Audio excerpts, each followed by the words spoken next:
Bueno, pues antes de empezar el caso clínico de mucosas pálidas, os quería como poner en contexto de quién somos CUAS, qué venimos a hacer. Somos una academia de formación veterinaria. Básicamente buscamos la especialización y la profesionalización en el sector, tanto en veterinarios como en ATVs. Y nuestra idea es hacerlo de una no nueva, sino una buena manera, intentando no mecanizar los conceptos que aprendemos, sino que se entiendan desde la base. ¿Y por qué lo hacemos? Entonces, esta buena manera de aprender la veterinaria básicamente la hacemos por y para los veterinarios, en el sentido de que queremos pues, darle esos recursos a las personas que quieran formarse, que quieran ser mejores profesionales, dando un contenido de alto valor y muy accesible y un cuidado de diseño fácil e intuitivo. ¿Eso por qué lo hacemos? Porque creemos que al final no hace falta ser arcaico para ser formal o ser profesional, y siempre y cuando no tengamos o no dejemos de lado el valor y el contenido que damos. Y que la calidad pues siempre va antes que la cantidad. Y este GIF básicamente es para decir que la buena manera de aprender la veterinaria está en camino y que se viene. ¿Vale? Y que para todas aquellas personas que queráis saber un poco más de esta cosa que estamos preparando, que estamos cociendo, vais a recibir un mail al final de la ponencia donde podéis entrar en un link y cotillar de qué se trata todo eso. Entonces, ahora sí damos paso a la ponencia, solamente para explicaros un poco cómo va a ser, porque la hemos cambiado un poco respecto a la última vez. Los que ya estuvisteis, visteis que os separasteis en diferentes salas y que interactuabais con los ponentes, con otros veterinarios. Lo que haremos esta vez es básicamente hacerlo a partir de preguntas, ¿vale? Estas preguntas sí que os permitirán interactuar con la ponente y con la ponencia, pero no con los otros veterinarios que ven el directo. Entonces, ¿cómo lo haremos? Pues esta se supone que es Andrea, la ponente, os lanzará una pregunta. Esta pregunta la veréis en la pantalla en forma de opciones multirespuesta, A, B, C o D. Marcáis la que vosotros creáis y entonces Andrea recibirá los porcentajes de respuesta. Es anónimo, no descuenta, os la podéis jugar. Y básicamente que después de todo esto, después de la ponencia, tenemos un regalo para todos, que os lo cuento ya para que aguantéis hasta el final. Básicamente es un póster que nosotros lo llamamos QAS GIF y es de abordaje en mucosas pálidas, o sea, para que tengáis un poco un mini protocolo de la próxima vez que os encontréis con un caso como este. Y otra no sorpresa es que el próximo caso clínico va a ser el 28 de junio a las 19:30 de hipotensión, ¿vale? Será con Patricia Bou, que es residente en la Universidad Autónoma de Barcelona, de la Unidad de Cuidados Intensivos. Y nada, que ya os dejamos con la ponencia. Simplemente dos cosas.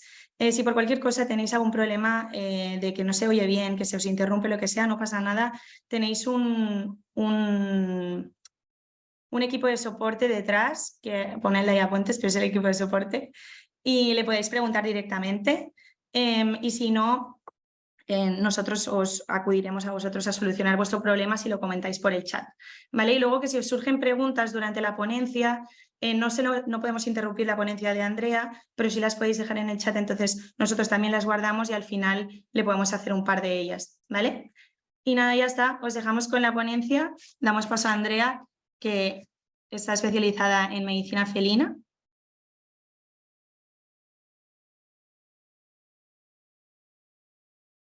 Andrea, aquí está. Hola, voy. Un momento que pongo la diapositiva. Vale, pues Andrea, te dejo aquí poniendo la diapositiva. Yo me desconecto la cámara, pero estoy para cualquier cosa, ¿vale? Perfecto.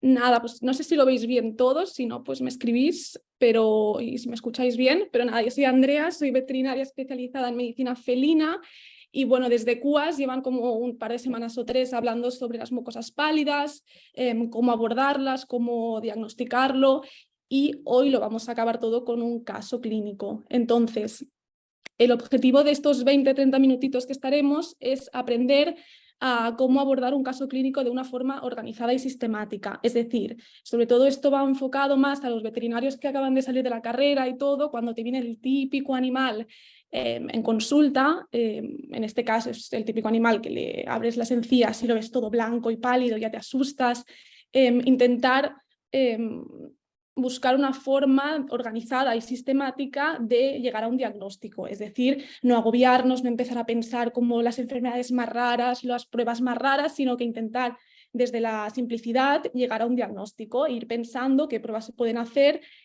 para llegar a él. Entonces, en mi caso, hay un momentito.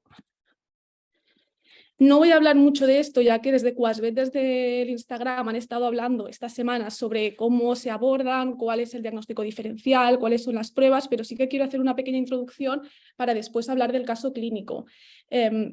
Entonces, en grandes rasgos, ya que no tenemos mucho tiempo, solo tenemos 20, 30 minutitos, ¿qué hacemos cuando tenemos el típico animal con las mucosas pálidas? Entonces, básicamente, para acotarlo un poco, podemos hacer dos cosas, mirar básico, o sea, tenemos que hacer una exploración general completa, pero para poder acotarlo un poco más, nos fijaremos en la presión arterial del animal. Si tenemos el típico animal que le miramos el pulso tarsal o el pulso femoral y es un pulso fuerte o normal, podremos respirar tranquilos y entonces nos enfocaremos más a mirar pues, si el animal tiene anemia, cuál es su estado de hidratación y todo. En cambio, si le miramos el pulso, no detectamos pulso tarsal o el pulso femoral es débil, ahí ya nos vamos a asustar un poquito más y pasaremos a mirar cuál es, cómo es la auscultación cardiopulmonar. Es decir, si vamos a auscultar y vemos que su frecuencia cardíaca es una frecuencia bajita o detectamos arritmias o que no acabamos de escuchar bien el corazón, aquí hay un compromiso vascular, entonces tendremos que hacer pruebas más específicas, tendremos que hacer un electro, tendremos que hacer un ecocardio, un eco o mirarle dímeros que nos estará diciendo que hay un problema cardíaco de base.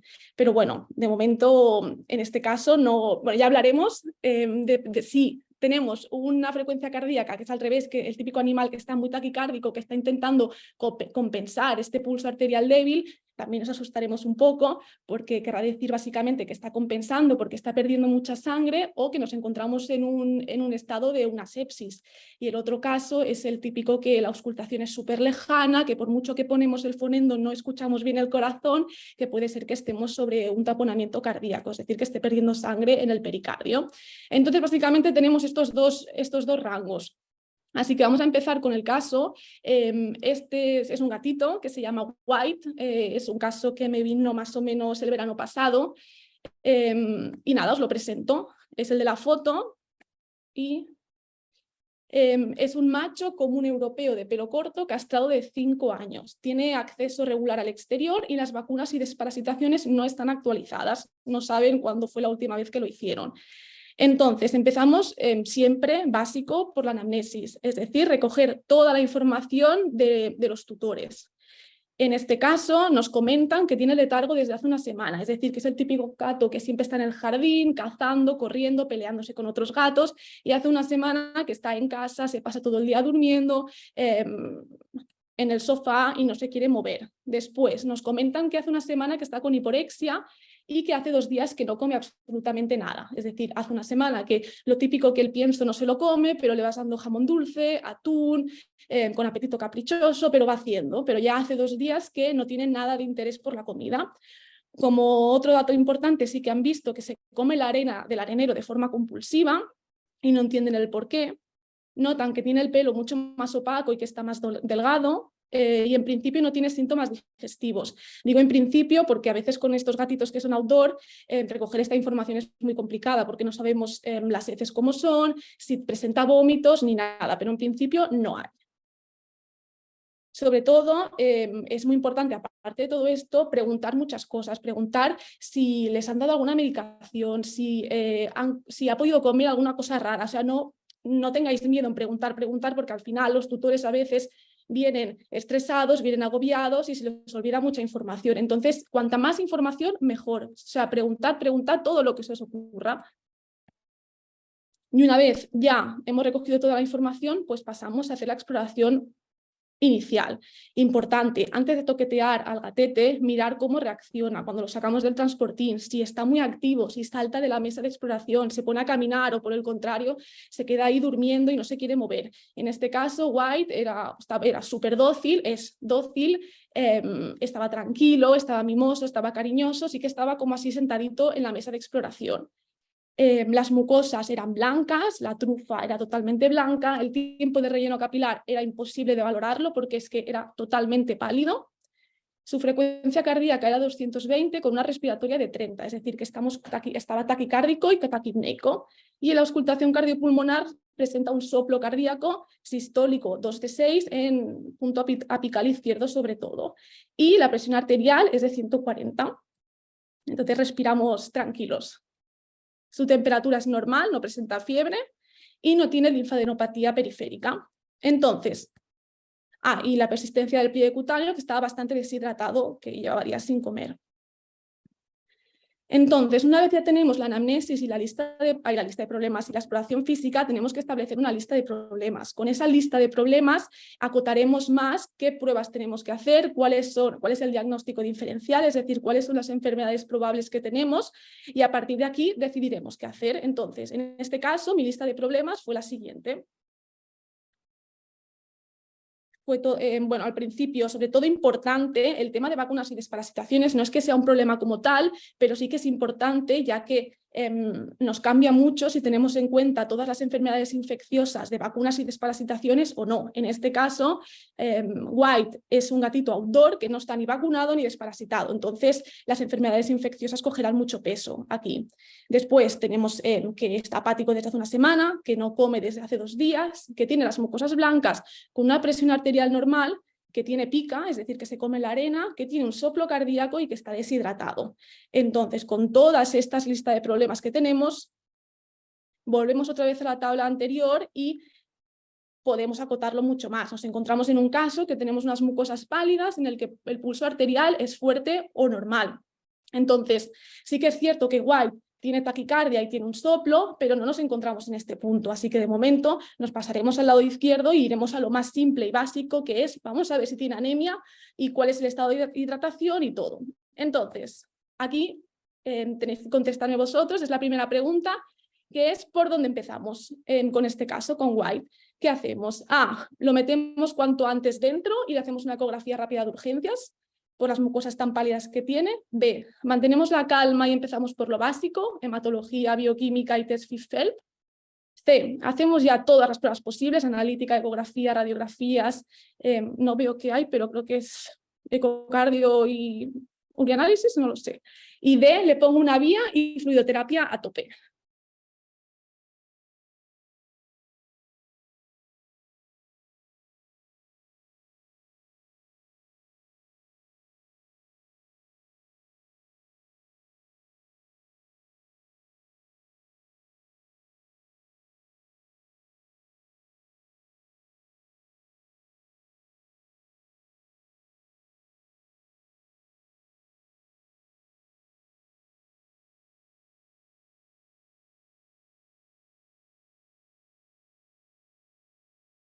Vale, no sé si esto tengo que... Ay, si veis vosotros los resultados o no, pero el 87% ha votado la B, que mantenemos la calma y empezamos por lo básico, hematología, bioquímica y FIF-PHELP, y es la correcta.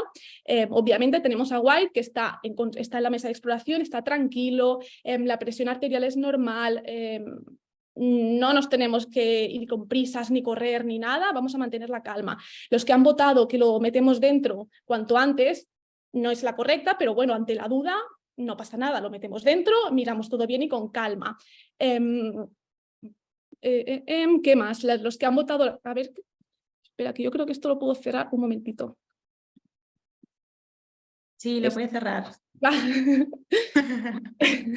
Vale, no, es que no sabía si me salía. Los que han votado que hacemos ya todas las pruebas posibles, no es que esté mal, obviamente en cualquier caso puedes hacer todas las pruebas, pero al final es el método este de pesca en el que claro que vas a encontrar cosas, pero yo creo que es mejor ir poco a poco y hacer unas pruebas iniciales para llegar a un diagnóstico sin tener que hacer todas las pruebas, pero por poder se puede. Y poner una vía y fluidoterapia a tope, tenemos un animal con las mucosas muy pálidas en el que no sabemos qué está pasando todavía. Entonces, si hay compromiso vascular, si no, si le irá bien o no. Entonces eso de momento no es la decisión correcta. Y nada, pues empezamos por lo básico, por una analítica completa y el test. FIF-PHELP, que en cualquier animal outdoor, gatito, hay que hacerlo sí o sí de forma rutinaria. Entonces nos encontramos esta analítica. Vemos que el hematocrito está en el 10,8%, es decir, que tiene una... A ver si creo que así me tendría que salir, sí. Tiene una anemia muy severa, macrocítica hipercrómica, pero bueno, ya lo hablaremos esto. Vemos que los reticulocitos están muy elevados, que son los precursores de los eritrocitos. Vemos que tenemos una pequeña neutropenia con los leucos en rango y la bioquímica está toda bien. Sí que es cierto que la creatinina está un pelín bajita, pero no nos preocupamos, y que las globulinas y las proteínas totales están hacia arriba. Y el test FIB-FeLP es negativo para ambas enfermedades. Entonces, cuando ya tenemos la anamnesis, tenemos la exploración y tenemos las pruebas iniciales hechas, tenemos que hacer una primera aproximación, es decir, hacia dónde vamos. Tenemos lo que hemos comentado, la anemia, la neutropenia y el test.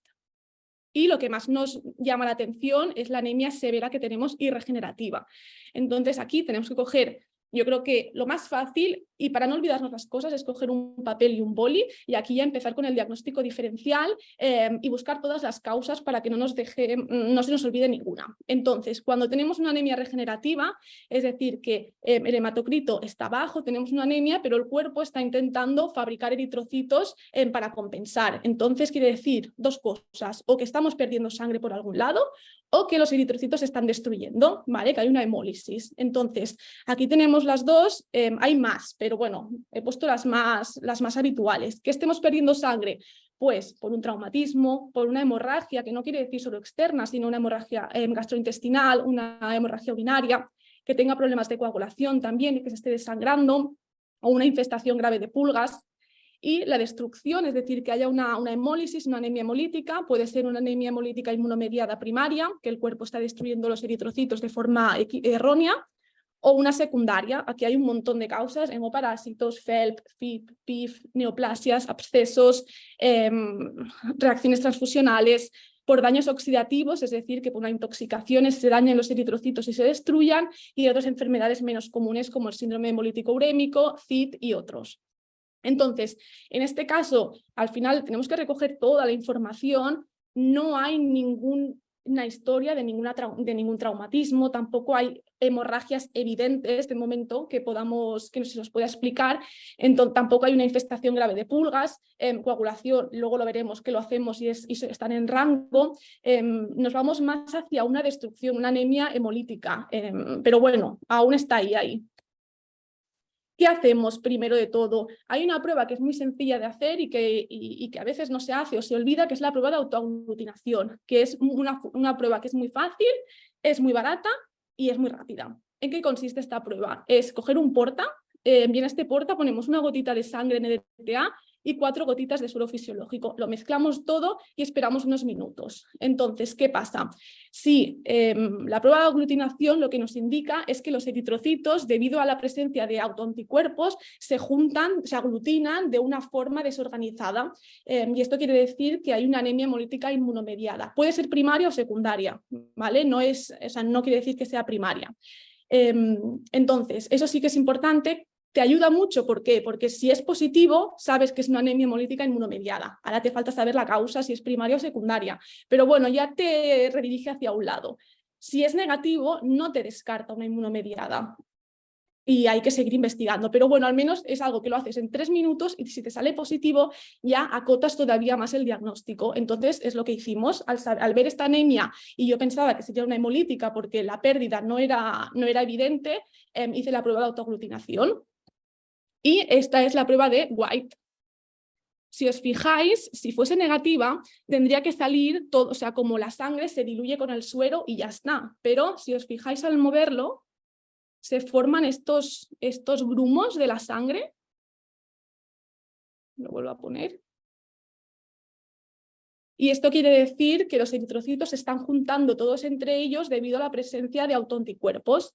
Esto es macroscópico, pero también se puede mirar microscópico, es decir, pues en el microscopio. Entonces, os voy a dejar a vosotros ahora que me digáis cuál creéis que es el frotis de White. Sí. Entonces, aquí tenemos 4 frotis sanguíneos y uno de ellos es el de White, pero bueno, no voy a decir más, sino que decidme vosotros cuáles de todos ellos podrían ser.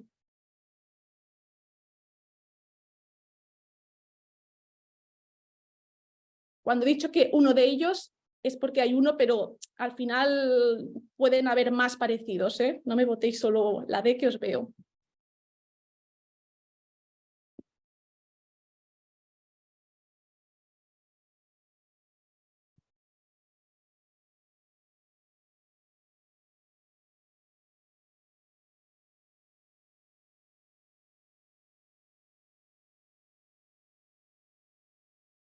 Muy bien, a ver.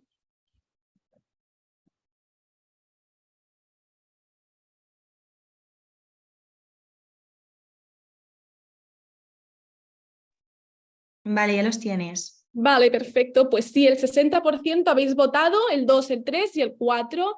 Y a ver, ¿qué más habéis votado? Hay un 20% que me habéis votado el 1, el 2 y el 3. Vale, pues vamos a hablar de ello, el por qué. La correcta es la de la B, el 2, el 3 y el 4, así que muy bien. Y vamos a ver por qué. Es importante que a ver si paso y luego vuelvo. Hay que diferenciar muy bien en estos casos de las pilas de moneda y la aglutinación. ¿Qué pasa? Vuelvo atrás. Si os fijáis, las pilas de moneda es el 1, que es un fenómeno que pasa en los frotis cuando a veces pasa de forma rutina, o sea, a veces pasa por pasar y no pasa nada, pero también cuando hay procesos inflamatorios. Es decir, que debido a que hay un aumento de globulinas o de proteínas, hay un cambio de cargas de membrana de los eritrocitos y se juntan todos como pilas de monedas, como cadenas. Entonces eso es lo que veis en la 1, que si os fijáis todos están aglutinados, pero haciendo líneas, haciendo pilas de monedas. En cambio, si miráis el 2, el 3 y el 4, la aglutinación es totalmente desorganizada, no hay un patrón, simplemente están todos los eritrocitos como pegados entre ellos. Entonces, esto quiere decir que hay una aglutinación por anticuerpos, inmunomediado. Y quería que lo vierais para que no, o sea, que no os equivocarais, que al ver esto y digáis, uy, inmunomediado, no, estos son pilas de monedas. Y veis la diferencia, se ve muy bien, ¿vale? Cuando está. Y justamente este es al frotis de White. Los otros son todos iguales, pero eran otros casos. Entonces, ya vamos acotando cada vez más la cosa. Hemos llegado a la conclusión de que nos encontramos en una anemia hemolítica inmunomediada. Entonces, a partir de aquí, como veis, tenemos aquí las dos partes, la inmunomediada y la no inmunomediada.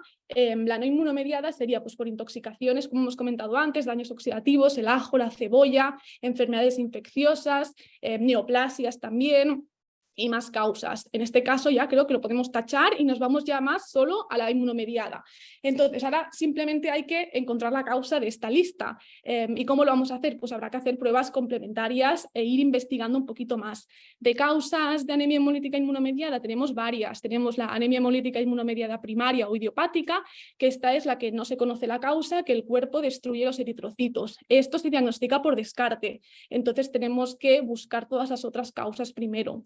Y tenemos la secundaria. En la secundaria pues tenemos enfermedades infecciosas, FEL, FIB, que lo hemos descartado, PIF, hemoplasmas, babesias, leishmania, tenemos abscesos, tenemos neoplasias, tenemos medicaciones que en principio lo descartamos porque no se le ha administrado nada a White en las últimas semanas, tenemos la isoeritrolisis neonatal, que en principio no la tiene, y transfusión sanguínea, que tampoco la tiene porque no se le ha hecho ninguna transfusión. Entonces, ¿qué hacemos ahora? Pues tenemos que hacer pruebas avanzadas para llegar al diagnóstico. En este caso, a White, buscando una neoplasia, buscando abscesos, infecciones, le hicimos radiografías de tórax y ecografía de abdomen, en la que lo único que se vio en la radiografía fue una leve cardiomegalia y en la ecografía el bazo aumentado de tamaño y nada más. Todo lo otro era compatible con la normalidad. Le hicimos las pruebas de coagulación, que salieron en rango todas. Hicimos un urianálisis que era compatible con la normalidad y le hicimos un 4DX simplemente para descartar la babesia, que no es una enfermedad muy habitual en gato, pero hay que descartarlo, ya que además era un gato outdoor, y enviamos PCR de infecciosas. En primera instancia enviamos hemoplasmas, empezamos por lo básico y a partir de aquí, si teníamos que ampliarlo ya lo hacíamos con más tiempo, pero bueno, a mí lo que me preocupaba más en este caso eran el hemoplasma. Mientras esperábamos los resultados de las PCRs que tardan un par de días, pues tenemos que hacer algo con White, ¿no? Porque aún sigue estando en la mesa de exploración. Entonces, ¿qué hacemos con él? Sabemos que tenemos a White con una anemia hemolítica inmunomediada primaria o secundaria en la que estamos esperando resultados y tenemos que decidir si lo hospitalizamos, si no lo hospitalizamos y si lo hospitalizamos, ¿con qué lo hacemos? Entonces, lo hospitalizamos con oxigenoterapia y le ponemos corticoide, ya prednisona 2 miligramos kilo cada 12 horas y algún antibiótico de cobertura por la neutropenia que tenía y tal. B, no le pondremos fluidoterapia de ninguna forma para no diluir más la sangre, porque ya tiene una anemia muy severa. C, marbofloxacino o doxiciclina como antibioterapia serían buenas opciones. O D, no hace falta hospitalización, se puede ir a casa mientras esperamos los resultados.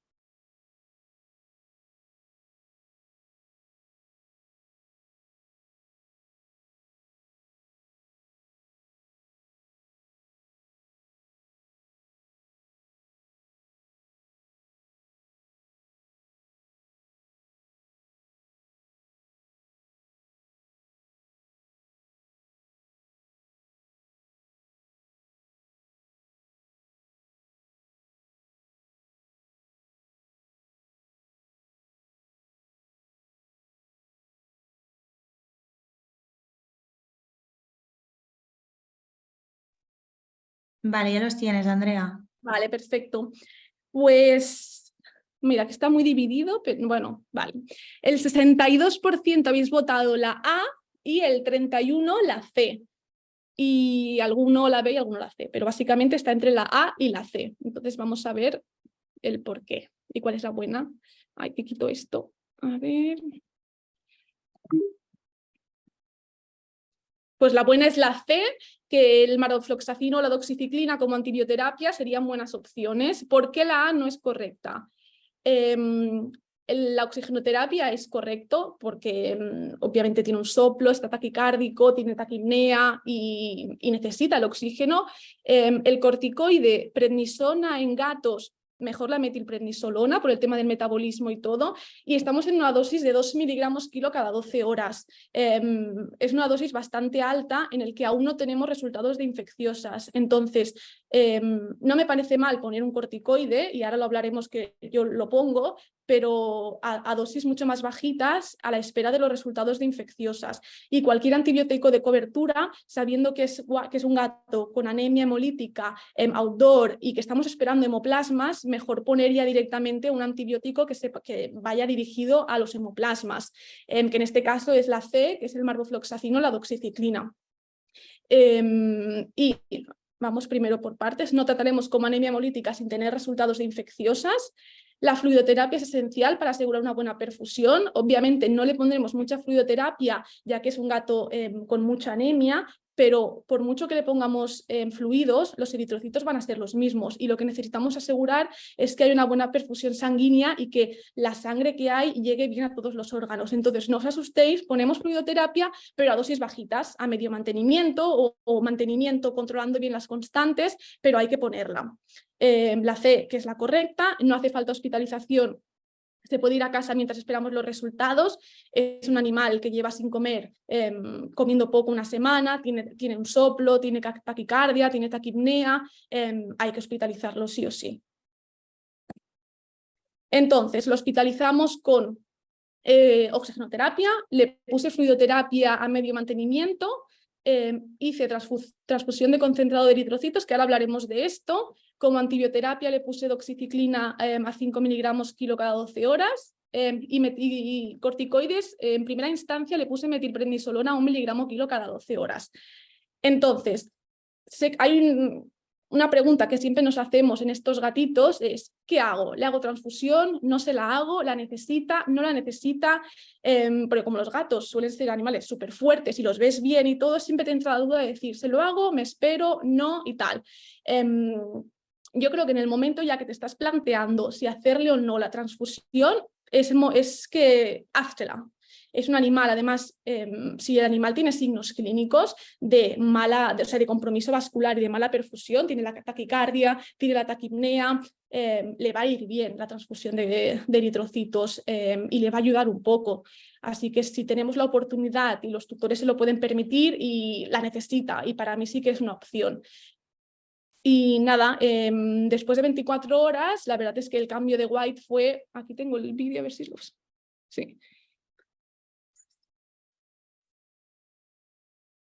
Nada, me empezó a comer a las 24 horas con mucho apetito, estaba mucho más animado, ya veis la cara, estaba súper cariñoso, súper mimoso, sus constantes vitales se normalizaron, la cardíaca bajó bastante, la auscultación, el soplo también. A ver si puedo pasar. Y nada, llegó la PCR de infecciosas, enviamos hemoplasmas, los 3 típicos, y como veis salió positivo a micoplasmas hemofelis, que es el antiguo hemobartonella, que ahora ha cambiado la clasificación, y a los otros 2 salió negativo. Entonces, ahora quería hablar del tema de los corticoides, porque sí que es cierto que estamos ante un caso, o sea, White lo que tiene es una anemia hemolítica inmunomediada secundaria a hemoplasmas, ¿vale? Entonces, siempre en estos últimos años, obviamente, como es una anemia hemolítica inmunomediada, se ha usado corticoides y están indicados, pero claro, tenemos una causa primaria en la que está el micoplasma, que está ahí. El micoplasma, ahora lo hablaremos, es una bacteria que lo que hace es se adhiere en la membrana celular del eritrocito. Entonces, por un lado, daña el eritrocito y lo destruye, y por otro lado, descubre y saca partes del eritrocito que el sistema inmune no los tiene vistos normalmente. Entonces, por eso es la parte inmunomediada y por eso siempre se ha usado corticoides. Pero vamos a ver esta pregunta y ahora lo hablamos con más detalle. ¿Creéis que está indicado el uso de corticoides en anemia hemolítica inmunomediada secundaria a hemoplasmas? A, no se ha probado su utilidad a pesar de tener un componente inmunomediado. B, sí, hay que inmunosuprimir para que el sistema inmune deje de atacar a los eritrocitos. C, no es necesario, los anticuerpos antieritrocitos desaparecerán con la antibioterapia. Y D, A y C son ciertas.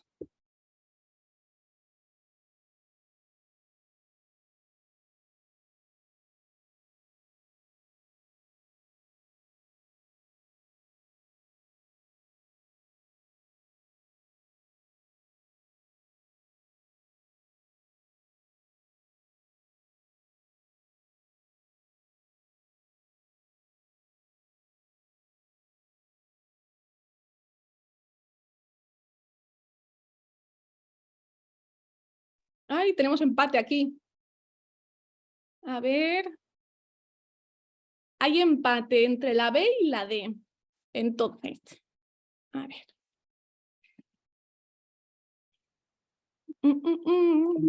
Ay, que no me va esto. Un momentito. Pues la correcta es la D. Las últimas guidelines sobre hemoplasmas y tal comentan que no hay ninguna utilidad de utilizar los corticoides a pesar de tener un componente inmunomediado y que con el antibiótico adecuado los anticuerpos desaparecerán de forma rutinaria y normal. Sí que es cierto que en casos, claro, o sea, tardamos unos días en tener los resultados de infecciosas. Entonces, siempre de forma normal, para cubrirlo un poco todo y asegurarnos, solemos poner corticoides a dosis no muy altas mientras esperamos. Pero, por ejemplo, en este caso, en White, retiré el corticoide, no sé si le puse alguna dosis más y tal, retiré el corticoide y todo fue perfecto, no tuvo ninguna recaída y mejoró muchísimo. Entonces, nada, simplemente para que lo sepamos, que no es necesario hacer las pautas de corticoides de 4 miligramos, o sea, no hace falta tratarlo como una anemia hemolítica inmunomediada primaria, porque no lo es, porque hay una causa que sabemos y hay que atacar esa causa, que es el hemoplasma que está ahí molestando. Y nada, este es el hemograma de White a las 48 horas. Hemos pasado del 10% al 16% de hematocrito. Sigue siendo una anemia regenerativa. Y nada, se fue a las 72 horas de estar hospitalizado, tuvo el alta con doxiciclina 5 miligramos kilo cada 12 horas durante 4 semanas. Sobre todo recordar la doxiciclina, de administrarla con agua para evitar la estenosis esofágica y la irritación. Y nada, también quería hablar ahora un poco, ahora hablaremos del hemoplasma, de qué pensáis o cómo monitorizaríais la respuesta al tratamiento. Es una pregunta para comentarla entre todos, porque al final ya sabéis que las enfermedades infecciosas tienen, sobre todo los antibióticos, el tratamiento y todo, es un mundo y cada vez van saliendo cosas nuevas y van cambiando. Entonces, a ver qué opináis vosotros de cómo lo monitorizaríais. Y es con los signos clínicos, si ya no hay anemia y está estable, hacemos la pauta de 4 semanas y paramos. B, con PCR de control, si es negativa no damos más antibiótico y si es positivo repetimos otra tanda de 4 semanas más. C, con PCR de control las 4 semanas. Como puede ser crónico, si es positivo pero no hay signos clínicos, paramos.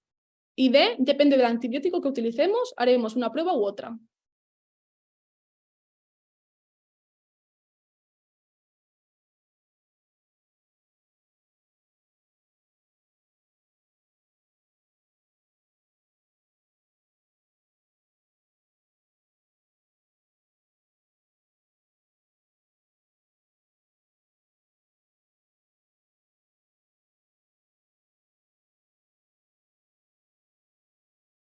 Ay, está reñido.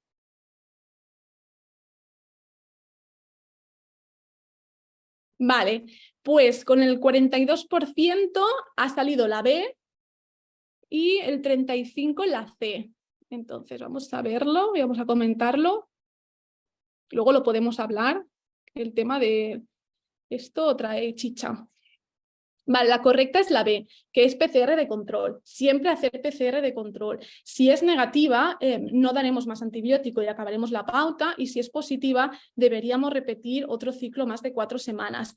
La C, como puede ser crónico, si es positivo, pero no hay signos clínicos, paramos el antibiótico. ¿Qué pasa? Que no estamos en un caso de un portador crónico, sino que estamos en un caso de que White está en una fase aguda con signos clínicos muy evidentes en los que tenemos que asegurar que eliminamos del todo la infección. Luego ya, si tuviésemos tiempo, hablaríamos del caso en el que es un animal portador crónico y sin anemia o con anemia. Entonces ahí ya tenemos que pensar más si nos vale la pena tratar, si hay alguna coinfección o qué. Pero si es un caso así tan claro en el que estamos en la fase aguda y con signos clínicos, con esta respuesta al tratamiento, tenemos que hacer la PCR y si es positivo tendremos que volver a hacer otro ciclo de antibiótico y luego volver a hacer otra PCR. Entonces, ahora no sé si tengo mucho tiempo. Quería hablar así de forma resumida sobre los hemoplasmas. Y nada, hablar un poquito de los que hay más típicos y cómo se transmite la enfermedad y todo. Los hemoplasmas, bueno, son bacterias gram negativas que no tienen membrana celular y que se adhieren y crecen en la superficie de los eritrocitos. Desde siempre se ha dicho que su transmisión es a través de las pulgas, lo único que últimamente también se están viendo más posibilidades, que también entre gatos, entre mordiscos también se puede transmitir y obviamente entre transfusiones de sangre. Así que siempre que usemos gatos como donantes hay que mirarles el hemoplasma sobre todo. Entonces básicamente tenemos 3, aunque ahora ha salido uno nuevo que no lo he puesto porque aún lo están estudiando, pero los típicos es el Mycoplasma haemophilus, el Mycoplasma haemominutum y el turicensis. Entonces, no sé si conocéis muchos los tipos que hay y os lanzo la pregunta de que cuál creéis que es el más patógeno de los 3 o si son los 3 patógenos por igual. A ver qué pensáis.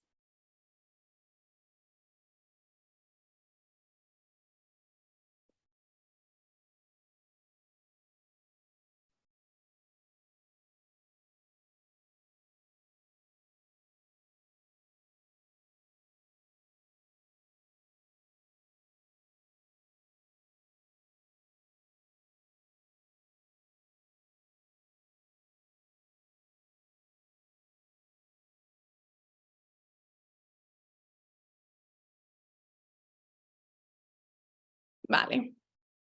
Pues efectivamente, el 58%, el más patógeno es... Que voy... Ay, no me sale. Ahora, el Mycoplasma haemophilus, que es el que tenía White, justamente. Ahora hablamos de los otros 2, porque he hecho una tabla aquí, para resumir todo un poco. Entonces, estos son los 3 que hay, más el otro, pero como no se sabe mucho, no me he querido meter todavía. Estos son los más típicos. Entonces, ¿qué diferencias hay entre estos 3? Pues el Haemophilus, que es el que tiene White, es el que provoca las anemias más graves y más severas en animales inmunocompetentes. Estas anemias del 10, 15%, 8%. En cambio, los otros 2 más o menos van por orden. El hemominutum necesita una inmunosupresión previa, es decir, enfermedades como tener FEL, FIP o neoplasias, o sea, necesitan una inmunosupresión previa para dar signos clínicos graves. Suele dar anemias más moderadas y leves, pero acompañadas de otras coinfecciones. En cambio, este tercero necesita, o sea, también necesita una inmunosupresión, pero no suele dar muchos signos clínicos. Es raro verlo. De cara al tratamiento, el Hemofelis responde bien a la doxiciclina y al marvofloxacino, también a la enro. Recordemos que la enrofloxacina en gatos la tenemos que evitar por el tema de ceguera y problemas de retina, así que vamos a utilizar el marvofloxacino, y las otras dos responden a doxiciclina. Normalmente cuando están hospitalizados y son animales que no comen, es bastante complicado dar la doxiciclina, así que hasta que no empiezan a comer o no le ponemos una sonda de esofagostomía o nasogástrica, tenemos la opción del marvofloxacino para cubrir esta, así que también es una alternativa.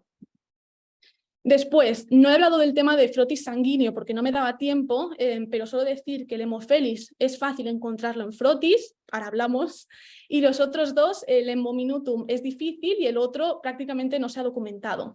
Entonces, el primero es fácil, pero sí que es cierto que creo que es una sensibilidad del 30% el encontrarlo y tienes que estar muy habituado a mirar frotis, porque si no los puedes confundir con artefactos muy fácilmente. Por ejemplo, a mí me cuesta mucho verlos. Así que hay que ir con mucho cuidado de no equivocarse. Pero bueno, se pueden ver. Los otros ya son más complicados.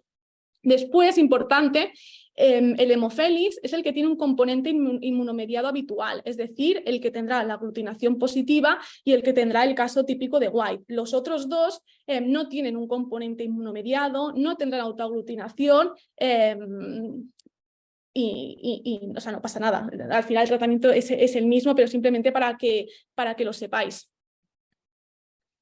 Y tema del tratamiento, que es lo que está así, que no me da tiempo a hablar porque quería hablar un poco del tema de los portadores, de qué hacer y todo, pero bueno, vamos a hacer 4 pinceladas y ya está. El tema del tratamiento es que simplemente tenemos que estar 4 semanas, que son los 28 días, tratándolo con el antibiótico que sea. Entonces, aquí ya el tema de cuándo es el momento de hacer la PCR control. Aquí ya hay... Cada uno a veces dice una cosa diferente. ¿Qué pasa? Que si le hacemos la PCR control justo que está tomando el antibiótico los 28 días, seguramente saldrá negativo. Entonces, por ejemplo, hay muchos laboratorios que dicen de esperar unas semanas o unos meses a hacerlos para asegurarnos. Si somos puristas y siguiendo las guidelines, cuando acabamos el tratamiento de las 4 semanas, hay que hacer una PCR de control. Y si sale negativa, tenemos que repetirla en 1 o 2 meses para asegurarnos del negativo. Si esta PCR sale positiva, hay que repetir el ciclo de antibiótico y volver a hacer una PCR de control, sobre todo para asegurarnos, porque al final se pueden coinfectar, podemos volver a repetir el ciclo y todo. Y después, tema que quería destacar, se pueden infectar de diferentes tipos, el mismo gato de diferentes tipos de hemoplasmas, ¿vale? Y que por mucho que el tratamiento te dé PCRs negativas, muchos animales quedan portadores crónicos y portadores asintomáticos, que quiere decir que se puede volver a reactivar en cualquier momento y que hay que ir con cuidado y hay que ir haciendo controles seguidos. Entonces, ¿qué pasa? Bueno, no me da tiempo a hablar mucho, pero que simplemente lo tengamos todo en cuenta, que al final las enfermedades infecciosas en medicina felina es un mundo. Hay animales con signos clínicos negativos, positivos sin signos clínicos, trato, no trato, y al final lo que tenemos que hacer es tratar el animal como individual, buscar todo, o sea, todo lo que tiene y a partir de aquí tomar una decisión. Y nada, en principio ya estamos de los hemoplasmas. Si tenéis cualquier pregunta, pues hacedmela por el chat o me podéis buscar por Instagram y si queréis hablamos de los casos o de lo que queráis. Y nada, que espero que os haya gustado y que hayáis aprendido, que os haya servido un poquito para aprender sobre este mundo de las infecciosas en felina y nada, que hablamos. Andrea, muchísimas gracias. Nada. Que te quería comentar una cosa, si quieres, o sea, sí que hay un par de preguntas, pero si igual prefieres explicar y invertir ese tiempo en acabar de contar bien el tratamiento, lo podemos hacer así y te enviamos las preguntas por privado y en todo caso ya nos encargaremos de ponernos en contacto con estas personas o lo que sea. No, podemos hacer preguntas, si queréis, porque Vale. es que Si me empiezo con los portadores y todo, podemos estar media hora más casi. Vale, vale. Pues vale, a ver, te comento. Pablo sí que nos ha preguntado, ¿por qué eliges el salino como fluidoterapia? Él pregunta, ¿no podríamos poner Esterovet que ya viene suplementado? Sí, en ese caso, ahora la leo. Sí, podemos escoger un Esterovet. Yo en el caso puse un salino en ese momento porque luego le tenía que hacer una transfusión sanguínea y fue el que le puse y ya está de elección. Nada más, no, ni por ningún motivo en especial, la verdad. Vale. Luego también Joao nos pregunta, ¿cuánto tiempo tarda hasta que el antibiótico controle la infección por micoplasmas? ¿No es útil mantener los córticos al menos 2-3 días hasta que el antibiótico sea eficiente?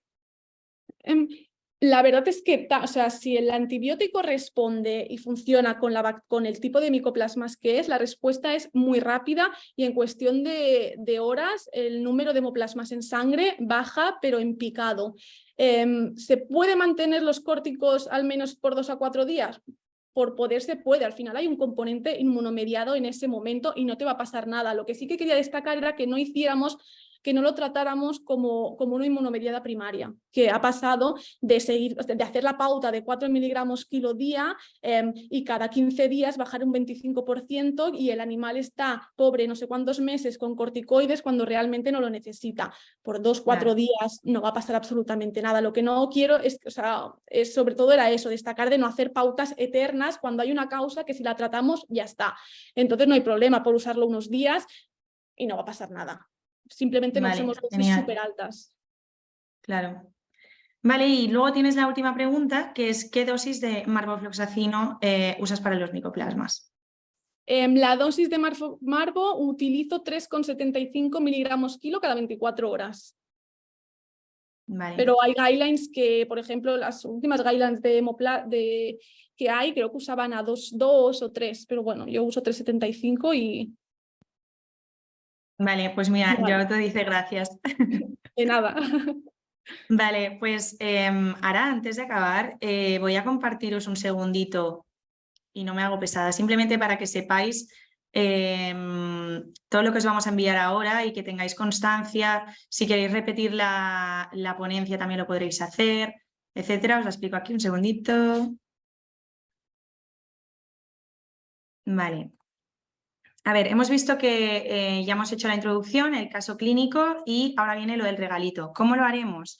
Vale, pues en el regalo os enviaremos un mail ahora con el QASGIF, que es este protocolo inspirado en la ponencia que nos ha hecho ahora mismo Andrea sobre las mucosas pálidas, cómo las abordamos. Luego también el link de la sorpresa esta que se está cociendo, que podéis entrar a cotillear. Y luego la inscripción ya al siguiente caso clínico, que va a ser el 28 de junio a las 7:30. Ya os podéis inscribir, reservar vuestra plaza, ¿vale? Y luego os enviamos otro mail, que no va a ser hoy, va a ser mañana o pasado como muy tarde, con la ponencia de hoy grabada. La tendréis solamente una semana. Entonces es importante que si queréis mirarla otra vez, no lo dejéis para muy tarde. Igualmente, si no, siempre al final acabamos enviando un par de... O sea, lo colgamos en YouTube.